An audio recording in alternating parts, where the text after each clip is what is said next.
Hello everyone, my name is Rin and right now I am sitting on the floor of my apartment. And you might be wondering, why? Where's your weird, flowery, leafy background that you usually stand in front of? And actually it's over there.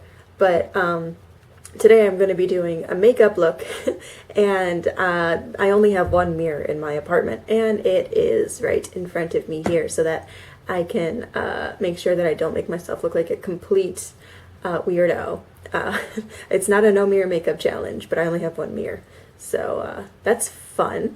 And that's also why I look like a big toe or a potato right now. It's because all I have on right now is my foundation.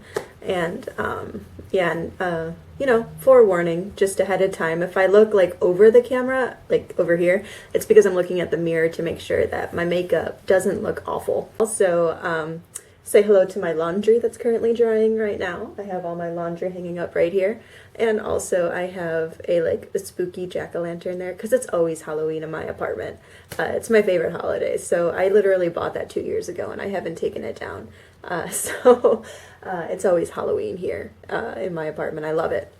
So yeah, today I'm going to be doing a look because, well, recently I have acquired many old Cure magazines, and if you don't know what Cure is, it's basically it's a magazine that's all about visual kei, like music and style, and what differentiates Cure from a lot of other magazines is that it does also cover the style aspect. So while Shocks and a bunch of other magazines like that, they cover just music, they do like music interviews and things like that.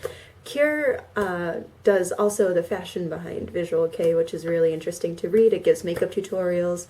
Later on it does hair tutorials, and it used to go around and photograph street fashion, which was a really interesting thing that I enjoyed with the older Cure magazines. So yeah, because I came in possession of a bunch of old magazines, I decided that I wanted to do a look based on one of the looks, the tutorials in here. So here I have a Cure magazine from March 26, 2004. So I'm not going to be showing you the inside of the magazine that much, but I am going to show you which makeup tutorial I'm going to be doing. And that is this one here, and this is a look, I don't know if you can see my in focus, okay. This is a look that was based off of Aki from the Dead Pop Stars, and that is a band that is still around now if anyone's interested. So yeah, let's just get started. So it goes step by step with the eyes, and then there's the hair isn't really a tutorial. So this is the start. I started the hair. I attempted to start, but I have really, really fine, really thin hair, and I don't have these choppy layers. So my hair was pretty inflated earlier, and then in 20 minutes it just all fell down. I had wax and hairspray and everything in it, so I'm not going to be able to do the hair very well, but I'm going to try everything else. And then it has a lip tutorial, and we're just going to go right through. We're going to try to become Aki from the Dead Pop Stars circa 2004. So let's get right into it. Of brown eyeshadow on. It's like a light brown. So I'm going to take the mirror from my Urban Decay palette that I'm not planning to use in this tutorial. And it's not even a tutorial. I'm just going to try to recreate this. So a light brown color. It doesn't look like it's crazy because you're just going to put black on the whole thing. You can't even see the brown in the final product. It exists for the sake of existing. Okay, the next step is to put pencil eyeliner on my top lid along my eyelashes. So I got this. And we're going to see how this goes. I used to have a makeup YouTube channel when I was in college. I used to be a makeup artist in a haunted house, but then I just stopped doing makeup altogether. So I'm only recently coming back to it and playing around with it with visual styles and stuff. But so we're gonna take some very black eyeshadow that I have from the Shadowhunters eyeshadow palette. Actually, I used to be crazy into the Shadowhunters universe and stuff. So I like this palette. I don't like the movies, and I don't like the TV show, but I loved the books. I wanted to be a shadow hunter when I was in high school. Now, what drew me to do this look specifically is the fact that it's all about red eyeshadow, and if there's one thing that I love in this world, it's red eyeshadow. Okay, so now we're going to take the white, we're going to stick it in this corner here. about halfway. And anybody who's done Visual Kei makeup knows that the secret to getting an effective looking visual makeup is to stick white in the corner of your eyes. Everyone does it. If you go to the Visual Kei Instagram, everybody has white in the inner corner of their eyes. It makes your eyes look bigger. It makes it look cartoon-like. If there's one thing that Visual Kei people don't like, it's looking like a human. So, ooh, next is going to be my favorite part. I get to do red eyeshadow. I love red eyeshadow so much. Okay, I'm going to start by putting some red in the inner corner. Actually, I want to start with my Sugar Pill eyeshadow. It comes off a little bit pink, but that's okay because we can go over it with a different shade later. So I have this angled brush. I'm going to stick that right in the corner. Looks like right under the eyebrow. I'm getting like Rufio vibes here, but I'm okay with that. Rufio was my first crush as a little kid. I loved Rufio. He was my guy.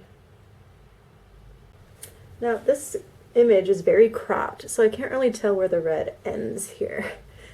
Does it go up to the brow? Does it not? I'm assuming it goes up and under the brow. Next step. Oh, next step is going to suck. Next step is the false eyelash. I'm going to put the false eyelash right here. It should have a little gap from where the eyeliner ends and the eyelash comes in because we're going to put red glitter in that spot. So, let's grab an eyelash. Let's say a prayer and let's see if we can get this on. Okay, ow, I can't sit cross-legged because I'm 1,000 years old and my knee hurts. So now, next step. I'm going to let this guy dry a little bit, and we want to put a red line right here. And it looks like a pretty sizable line. So I'm actually going to take this guy as a way to trace around. It might not be the same size, but it'll probably do the trick. So it looks like about here. Just going to do a nice little line there.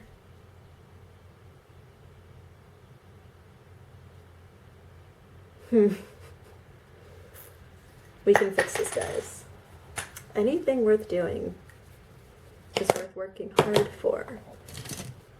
And because, like, this is like a liquid eyeshadow, I'm going to have to blend. It looks like it's blending in towards the eye. So we're just going to take a concealer brush and we're going to dabble that line a little bit. We're going to blend it in. Kind of looks like a gash, which might have been the point.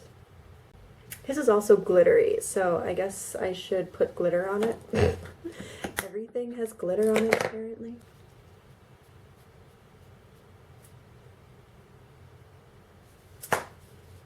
And now, we need some concealer and lip gloss. I guess that's it. I guess we're not going very heavy here. So I have my concealer. We're just going to pretend that I don't have lips. We're just going to erase them from existence right now. Yeah, and this is not going on very well, but it looks like it's pretty ugly on his lips too. So I think this is just a lesson that concealer is not lipstick. Okay, guys. They're covered.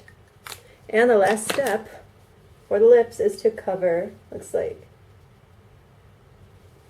the last step is lip gloss. So we're just going to put lip gloss over the concealer that we've done.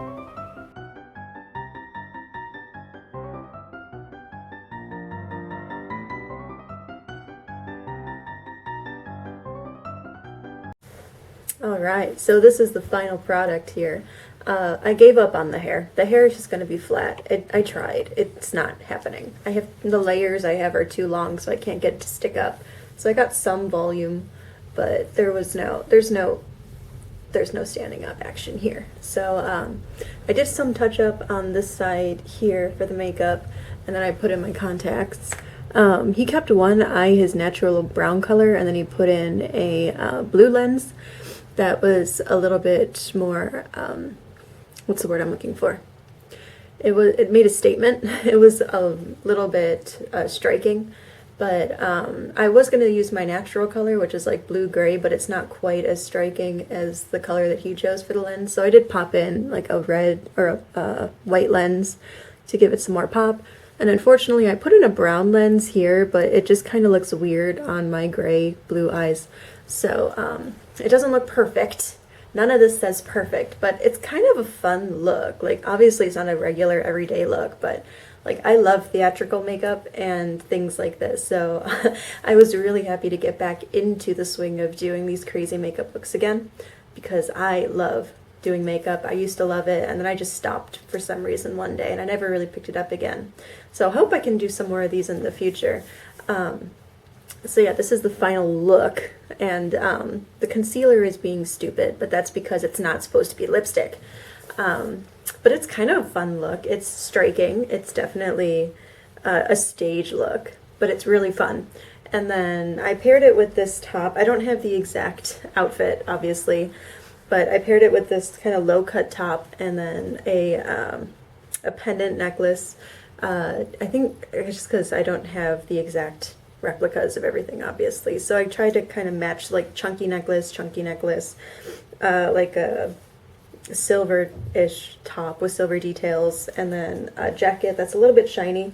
It's also really big on me. This jacket is actually huge on me. Like, this is where the button is. I bought this before I lost weight, so now it just kind of hangs off of me weirdly. But it was kind of like a shiny material as well, so I paired it with this as kind of a look, and still wearing my normal pants because I'm only taking pictures from here up. So yeah, this is the final look. I hope it turned out pretty okay, and until next time.